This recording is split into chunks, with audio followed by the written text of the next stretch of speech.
बहुत बहुत धन्यवाद। सबसे पहले यहाँ पर उपस्थित सभी लोगों का मैं बहुत बहुत धन्यवाद ज्ञापित करता हूँ। और लंबे समय से यहाँ पे बैठे हुए हैं, बार बार स्वागत का कार्यक्रम भी हो रहा है और यहाँ बैठे हुए लोग ये सोच रहे थे कि थोड़ा सा अवसर मिलता तो हम लोग भी स्वागत करते। बोलिए सही कह रहा है कि गलत कह रहा है? जोर से बोलिए। हम बैठे बैठे देख रहे थे कि बैरियर लगा हुआ है, सुरक्षा में जो हमारी सुरक्षा कर रहे हैं वो लोग भी खड़े हैं, लोग सोच रहे हैं कि आपने स्वागत कैसे हो, हम मंच तक कैसे पहुंचेंगे। मेरी आदत बहुत खराब है क्योंकि मैं संविधान पर विश्वास करता हूं और हमारे महाराजाओं ने जो विरासत में हमको दे रखा है हम उस पर विश्वास करते हैं। स्वागत अगर मेरा हुआ है और स्वागत बैठे हुए मंच पर लोगों का हुआ है तो भारतीय संविधान कहता है समता, स्वतंत्रता, बंधुत्व और न्याय। तो मेरी आदत एक खराब है कि मेरा जब स्वागत हो जाता है तो मैं बहुत परेशान होने लगता हूं और परेशान इसलिए होने लगता हूं कि स्वागत का जो अधिकार मुझे प्राप्त हुआ है वो अधिकार आपने दे रखा है, तो मेरे स्वागत के पहले आपका स्वागत होना चाहिए। इससे मैं आग्रह करूंगा आपसे, इसलिए मैं आग्रह करूंगा आज 16वें स्थापना दिवस के अवसर पर महाराजा सल्ले सिंह रघुवंशी जी के स्मृति दिवस पर रघुवंशी समाज के लोगों, वो चाहे मंच पर हो, चाहे यहाँ कुर्सी पर बैठे हुए लोग हो, चाहे खड़े हुए लोग हो, चाहे गाड़ी में बैठे हो, मेरा आग्रह होगा कि रघुवंशी समाज के लोगों इतनी जोरदार ताली से अपना अपना स्वागत करिए कि हर समय ऐसा दिखे आपको कि सब कुछ अच्छा होता चला जाए।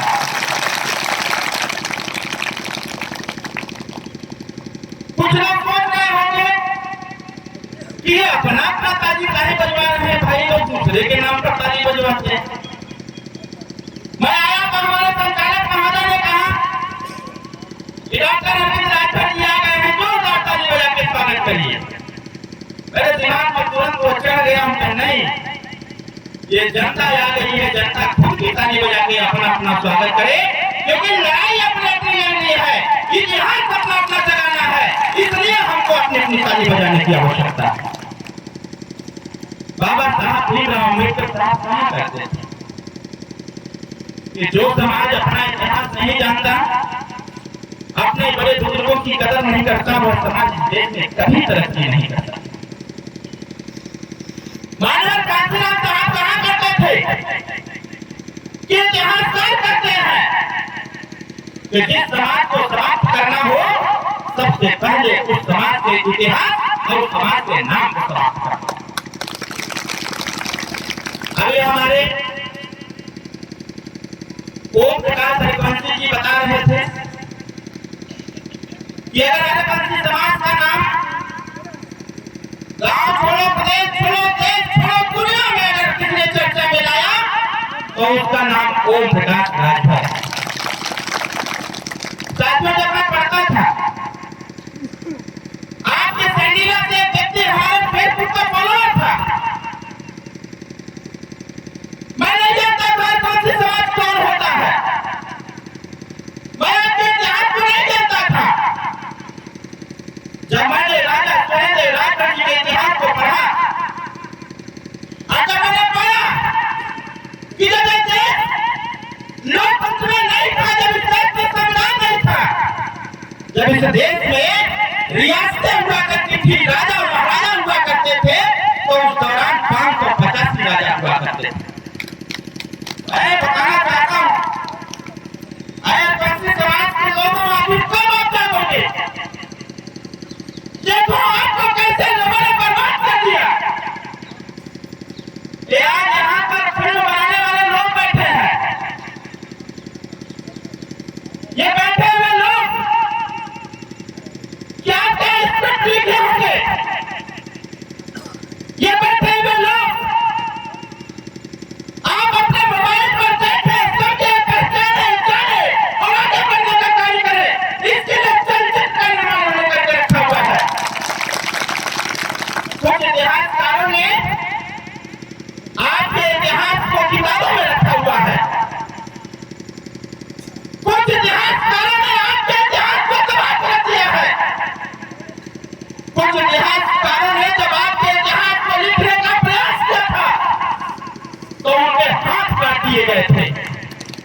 वो फेसबुक से जुड़ा हुआ व्यक्ति का जब मैंने नाम देखा तो मैंने कहा ये अरकासी कौन होता है भाई?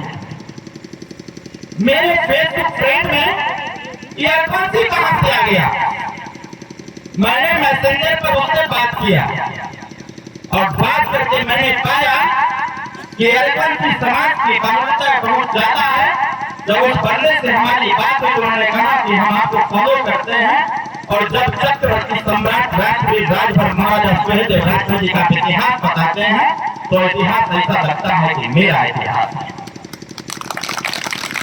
हमने कहा कि आपकी बहुलता कितनी है? तो उन्होंने कहा कि बहुत ज्यादा है। हमने एक बाबूजी से चर्चा की। हमने कहा कि बाबूजी अरकासी भी कोई होता है तो पूछे कि ये कौन होता है?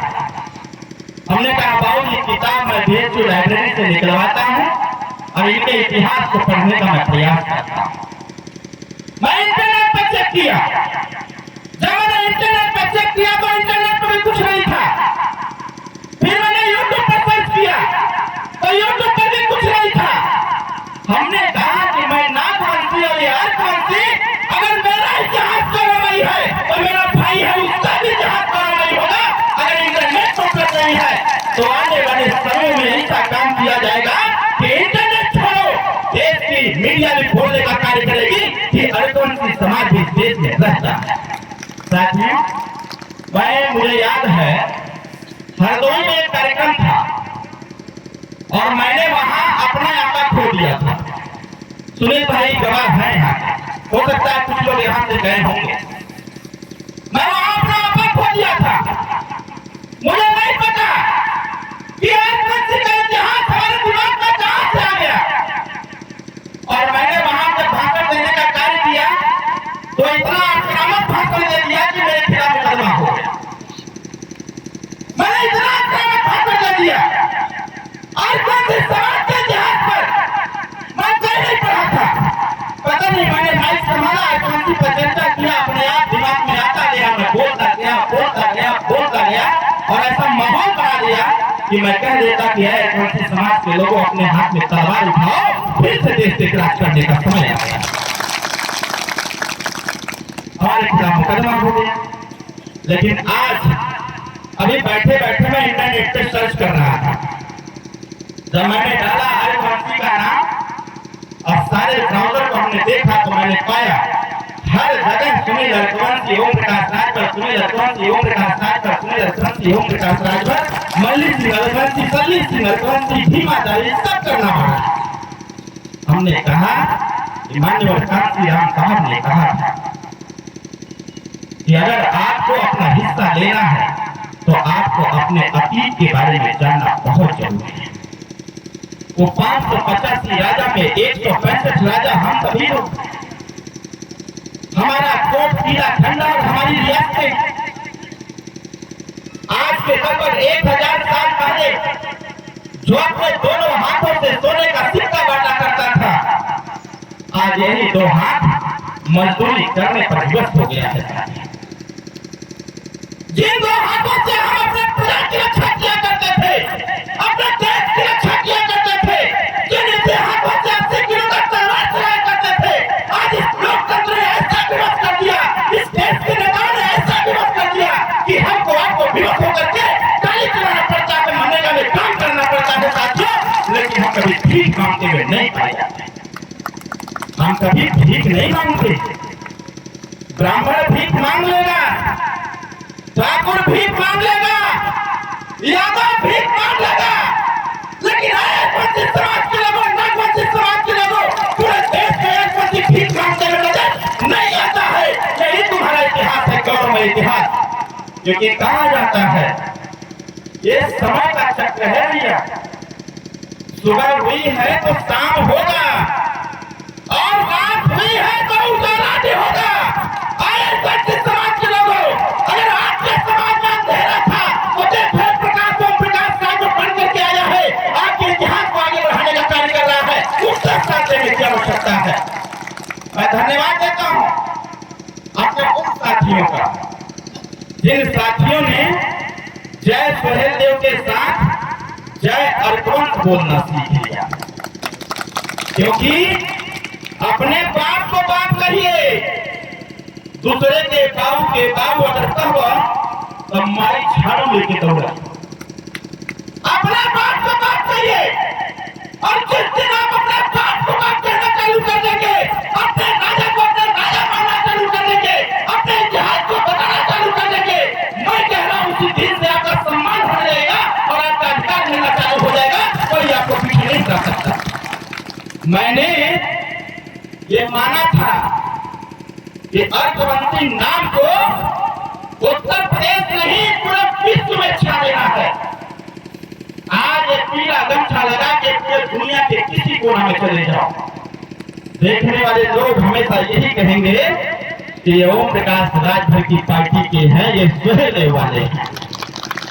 मैं कहना चाहता हूं आपसे, अपनी एकता को बनाओ, आपस में लड़ना बंद करिए, गांव गांव में समझाइए कि अर्कवंशी समाज के लोगों, कल के बीते हुए समय में आप राजा थे और आप भिखारी हो गए हो। ये देश लोकतंत्र तांत्रिक देश हो गया, देश संविधान से चलता है। अगर फिर से राजा बनने की आवश्यकता है तो आपको अपनी पार्टी, अपना झंडा, अपना डंडा और अपना नेता स्वीकार करना होगा, और स्वीकार करके इस लोकतंत्र में राजा वही बनता है जो वोट की पावर को दिखाता है।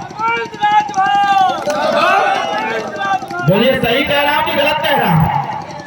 बोले जोर से। आवाज दबनी नहीं चाहिए, आवाज दबनी नहीं चाहिए। अगर आवाज दब गई तो आपकी विचारधारा दब जाएगी, अगर आवाज दब गई तो आपका हौसला दब जाएगा, अगर आवाज दब गई तो आपका मनोबल टूट जाएगा। साथियों, इससे मैं कहना चाहता हूं, बताओ अपने बच्चों को, जब वो पूछे ये पिताजी बताओ ये मल्ल सिंह अर्कवंशी कौन था, तो आप कहना कि मल्ल सिंह अर्कवंशी वही था जब इस देश के सारे राजा परास्त हो चुके थे विदेशी आक्रांताओं से, तो लोहा लेने का कार्य किसी ने किया था और उसको छठी का दूध को याद दिलाया था, वो मल्ल सिंह अर्कवंशी, सल्ल सिंह अर्कवंशी। तो आपका बेटा इस बात को कहे, इसका मतलब कि हमारे पिताजी जो कार्य कर रहे हैं वो बहुत सही कर रहे हैं। साथियों, मुझे तो गुस्सा तब चढ़ गया जब अखिलेश यादव जी से हमने पूछा, ये सुनील भाई हमारे बीच में बैठे, खड़े हो जाओ, जोरदार ताली बजा के सुनील जी का स्वागत करिए। मैंने कहा कि प्रदेश में अर्कवंशियों की बाहुल्यता है, कम से कम 5 टिकट अखिलेश यादव जी अर्कवंशी समाज को आप देने का कार्य करो। तो अखिलेश जी ने कहा कि अर्कवंशी कौन होता है? अब अल्लाह पूरी राम कथा बीत गई, सीता के कर बाबू पढ़ने पता ना चल पाई। अखिलेश जी, हमने कहा कि हरदोई से लेकर के पूरे पश्चिम में अर्कवंशियों की बाहुल्यता है। जिस लखनऊ में आप बैठे हो, इस लखनऊ में हर विधानसभा में अर्कवंशी समाज के लोग हैं। अगर आपको लगता है कि अर्कवंशी समाज नहीं रहता है तो आपको अपनी पार्टी मुबारक हो और हमारा नेता मुबारक है। दुनिया झुक जाएगी लेकिन ओम प्रकाश राजभर झुकने वाला नेता नहीं है। साथियों, सुनील जी को हमने चुनाव मैदान में उतारा और जिस दिन की घोषणा किया था उस दिन मेरा सीना चौड़ा हो गया था कि एक भाई को मैं अवसर दिया हूं, वो जीते चाहे हारे उससे मतलब नहीं है, लेकिन भारतीय जनता पार्टी का टक्कर देने के लिए अर्कवंशी समाज का बेटा खड़ा हो गया है। अब इसको कोई पीछे करने वाला नहीं है। पहला चुनाव प्रचार के लिए लड़ा जाता है, दूसरा चुनाव हारने के लिए, तीसरा चुनाव हराने के लिए और चौथा चुनाव जीतने के लिए लड़ा जाता है। 2027 का इंतजार करो मेरे भाइयों, 2 चुनाव लड़ चुके हैं, तीसरे की बारी है, अब आगे की भी तैयारी हो चुकी है। इसलिए मैं आपसे कहना चाहता हूं, अगर आपको लगता है कि आज यहाँ हम सभी लोग चुप करके सल्ल सिंह अर्कवंशी जी के स्थापना दिवस पर हम उनको याद कर रहे हैं, हम उनके द्वारा किए गए कृत्यों का बखान कर रहे हैं, तो साथियों इस बात को जाके गांव में बताने की आवश्यकता है। इस देश में जब राजतांत्रिक व्यवस्था थी तो जानते हैं बनारस के दशाश्वमेध घाट पर 10 अश्वमेध यज्ञ कराने वाला कोई व्यक्ति था तो हम लोगों के कुल खानदान के हमारे राजा हुआ करते थे। सल्ली सिंह अर्कवंशी जी 10 अश्वमेध यज्ञ कराए थे और उत्तर प्रदेश और देश में इतिहास बताते हैं कि भगवान राम ने एक अश्वमेध यज्ञ कराया था और हमारे राजा महाराजा ने 10 अश्वमेध यज्ञ कराया था और 8 दिशा में भेजा था। दो घोड़े को अपने राज्य में भेजा था। अगर हो किसी में दम तो हमारे चुनौती को स्वीकार करो। 8 दिशा से घोड़ा घूमते हुए दरवाजे पर चले आए। किसी की मां ने दूध नहीं पिलाया था, तुझे चुनौती को स्वीकार कर। बगल में नेपाल है, बगलिए में नेपाल है। यहाँ बगल के नेपाल में खाली अगर यहाँ के राजा परास्त हो गए होते तो ये देश गुलाम हो गया होता, फिर इसको कोई आजाद नहीं करा पाता। मैं बताना चाहता हूँ आपको, आज ये देश जो बचा है, कुछ लोग झूठे कहते हैं कि हम राजा हैं, काम करते चार पावे बात करते बात, और जे बैठे मजा उड़ावे वो पावे रखा, ये नहीं कर पाएगा। ओम प्रकाश राजभर का स्पष्ट बात है, इस देश में अगर हम लोग हैं तो हमको भी हमारा हिस्सा मिलना चाहिए। अगर 585 राजा में 165 राजा हमारे लोग थे तो मेरा जमीन कहाँ चला गया? अभी मैं गया था गोंडा में मानिक चंद राजभर जी मणिकापुर के राजा थे। मानिक चंद राजभर गोंडा के मणिकापुर के राजा थे। एक दिन मैं गया तो हमको वहां के दबंगों ने हमारे कार्यक्रम को डिस्टर्ब करना चालू कर दिया और मैं मंचों पर से लगा कर दिया। हमने कहा कि तुमको लगता है कि तुम दबंग हो तो ये जान लो कि हम दबंगों के दबंग हम लोग हैं और पीछे हटने वाले नहीं है। विवश कर दिया वहां के सांसद को यह बात कहलवाने के लिए कि तुम मन से आकर कहो कि मानिकपुर का राजा मानिक चंद राजभर था, वहां कोई दूसरी राज्य का राजा नहीं था। विवश होकर के उनको कहना पड़ा। मेरे आदिवासी समाज के लोग, हम और आप बटे हुए नहीं हैं। बांट तो दिया लोगों ने, इतिहासकारों ने बांट दिया। क्यों बांटा? जिस प्रकार से अंग्रेजों ने बांटा कि देश को बांटो, डिवाइड एंड रूल, फूट डालो, राज करो। हमको आज तो लोगों ने बांट दिया कि अर्कवंशी नागवंशी समाज के लोग एक लोग हैं। अगर ये लोग एक साथ रह गए तो पूरा से लेकर पश्चिम तक और उत्तर से लेकर दक्षिण तक पूरा साम्राज्य का हो जाएगा। इससे इनको बांट कर दो, न ये एक होंगे न इनका पूरा साम्राज्य होगा। आपको क्या पता है ये कि जब इस देश पर आक्रमण हुआ था तो जब राजा सुहेलदेव राजभर जी, सल्ली सिंह अर्कवंशी जी, मल्ली सिंह अर्कवंशी जी और इस देश के वो छोटे छोटे प्रदेश के वो छोटे छोटे राजाओं ने मिलकर के जब इस देश को बचाया था तो 300 साल तक किसी विदेशी आक्रांता की हैसियत नहीं थी कि जो धरती पर कदम रखे। उनको पता था इस धरती पर एक क्षत्रिय वंश रहता है और कौन सी नागवंशी रहता है। अगर ये जब तक रहेगा भारत देश को कोई गुलाम नहीं बना सकता है। ये आपका इतिहास रहा है साथियों, इसको जानने की आवश्यकता है। आप अपने बच्चों को बताइए। आने वाले समय में हम लोग प्रयास कर रहे हैं। अगर मोहम्मद गोरी का इतिहास पढ़ाया जा सकता है, पृथ्वीराज चौहान का पढ़ाया जा सकता है, रानी लक्ष्मीबाई का पढ़ाया जा सकता है, महाराणा प्रताप का पढ़ाया जा सकता है, तो राजा सुहेलदेव राजभर का भी पढ़ाना होगा, मल्ली सिंह अर्कवंशी का भी पढ़ाना होगा। ये सिलेबस में डालने के लिए उत्तर प्रदेश की कुर्सी पर बैठना होगा। और कहा जाता है कि हमारा विकास की पहली प्राथमिकता है साथियों वो शिक्षा है। हमारा विद्यालय है, अपने बच्चों को पढ़ाने की आवश्यकता है। हम इतिहास बना करके इतिहास किताब छपवा के बंटवाएं और आपका बेटा पढ़ा लिखा न हो तो इतिहास क्या पढ़ पाएगा? हमको भी बहुत छोटी छोटी बात बता रहे हैं। समय बहुत ज्यादा ओवर हो गया है। 2 घंटे का समय मिलता तब मैं आपके इतिहास का या अपने इतिहास का 2 घंटे में मैं 30% ही बता पाता। मुझे याद है मैं मुंबई में एक कार्यक्रम किया था 2018 में और वहां पर मैंने 2.5 घंटा भाषण दिया था और 2.5 घंटे में मैंने आपके इतिहास और अपने इतिहास को बता करके ये बटे हुए लोगों को एकत्रित करने का प्रयास किया था। ये खंड खंड में जो बटे हैं, ये जातियों में जिन लोगों ने हमको बांट दिया, बटने की आवश्यकता नहीं है। लोकतंत्र में एक साथ होकर के फिर से उत्तर प्रदेश की कुर्सी पर बैठने की आवश्यकता है।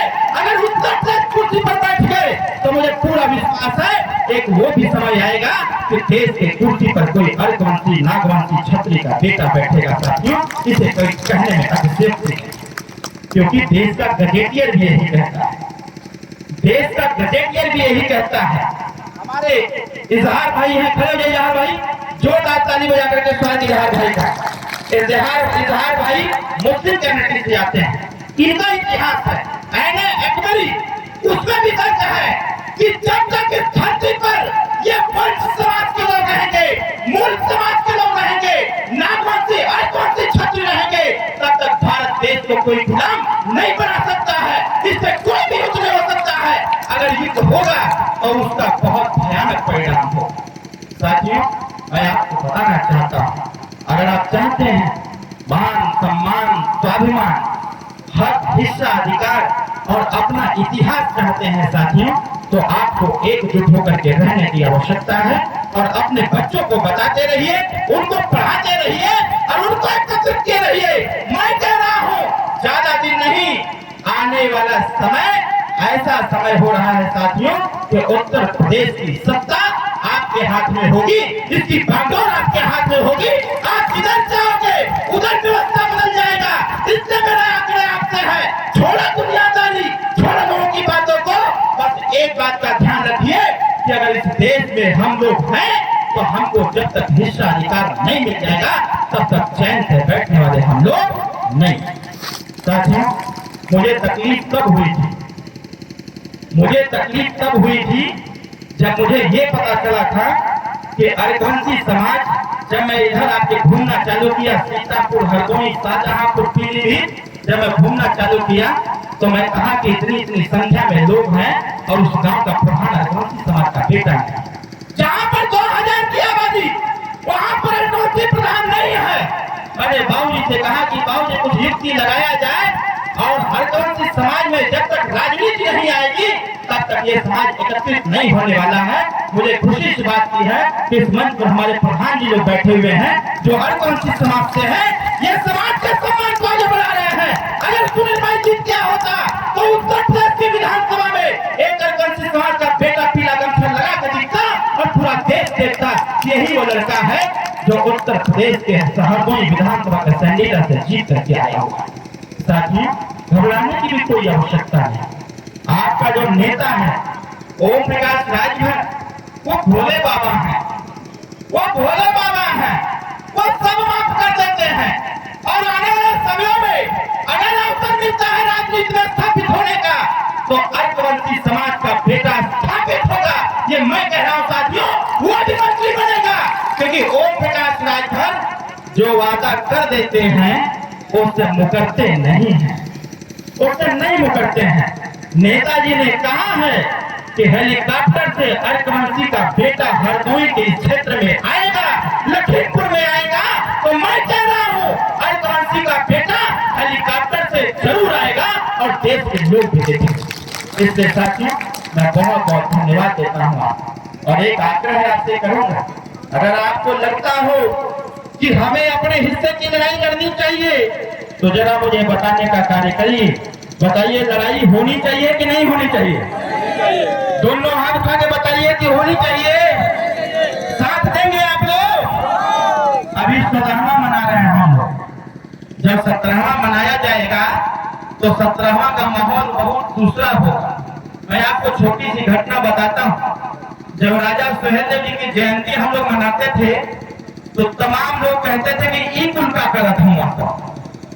और हम लोग कहे कि घबराइए नहीं, इतना जयंती मनवा देंगे कि देश के प्रधानमंत्री को भी सुहेलदेव राजभर की जयंती मनानी पड़ेगी, इतना जयंती मना देंगे। और साथियों, हमने विवश कर दिया देश के प्रधानमंत्री को, हमने विवश कर दिया उत्तर प्रदेश के सिस्टम और सरकार को। सरकार ने आदेश दिया कि उत्तर प्रदेश के प्राथमिक विद्यालय में भी राजा सुहेलदेव राजभर जी की जयंती मनाना पड़ेगा, बकायदे आदेश जारी कर दिया। उसी प्रकार से हम कहेंगे हमने तो एक प्लान बनाया है सुनील भाई।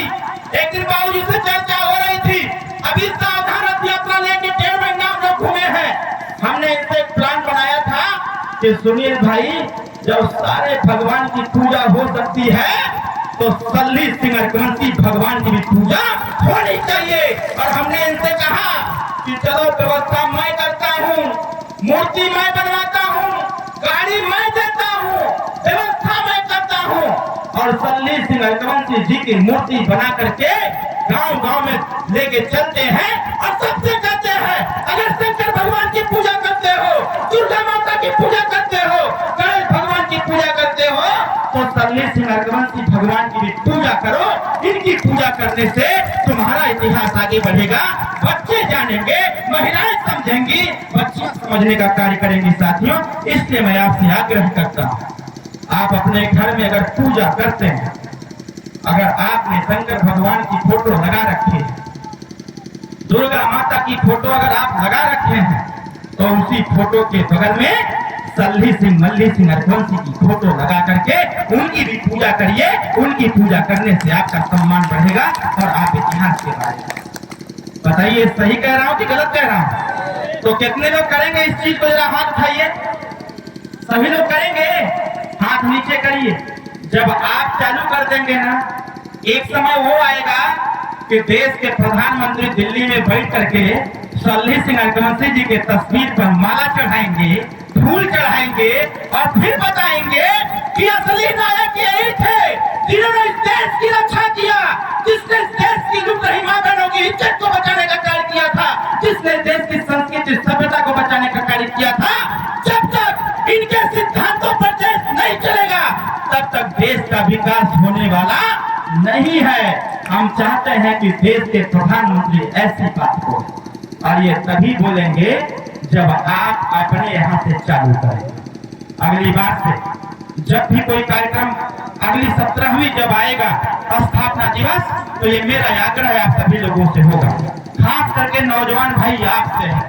इतिहास गवाह है 1885 में एलन एक्टोवियम ह्यूम द्वारा इस देश से अंग्रेजों को भगाने का मुहिम चालू किया गया था और 1905 तक इस देश के वो बुजुर्ग क्रांतिकारी लोग कागज और पत्थर के माध्यम से देश को आजाद करा रहे थे। लेकिन 1905 में जब दामोदर चापेकर, सर सैयद अहमद खान, अब्दुल्ला खान, भगत सिंह, चंद्रशेखर आजाद, स्वामी विवेकानंद साहब जैसे लोगों ने देखा कि कागज पत्थर से ये अंग्रेजों के कानों तले क्यों नहीं लग रहा है, इसका मतलब की बात करना पड़ेगा।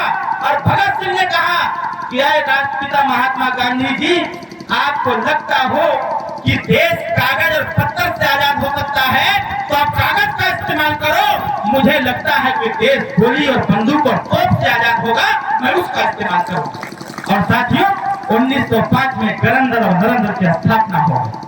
गरम दल के लोगों ने अनगिनत आंदोलन किए, तमाम तरह के आंदोलन हुए और इतना आंदोलन हो गया कि अंग्रेजों को बाध्य होना पड़ा और ये बताना पड़ा कि 1947 में इस देश की सारी व्यवस्था दे करके वो यहाँ से चले गए साथियों, और देश आजाद हो गया।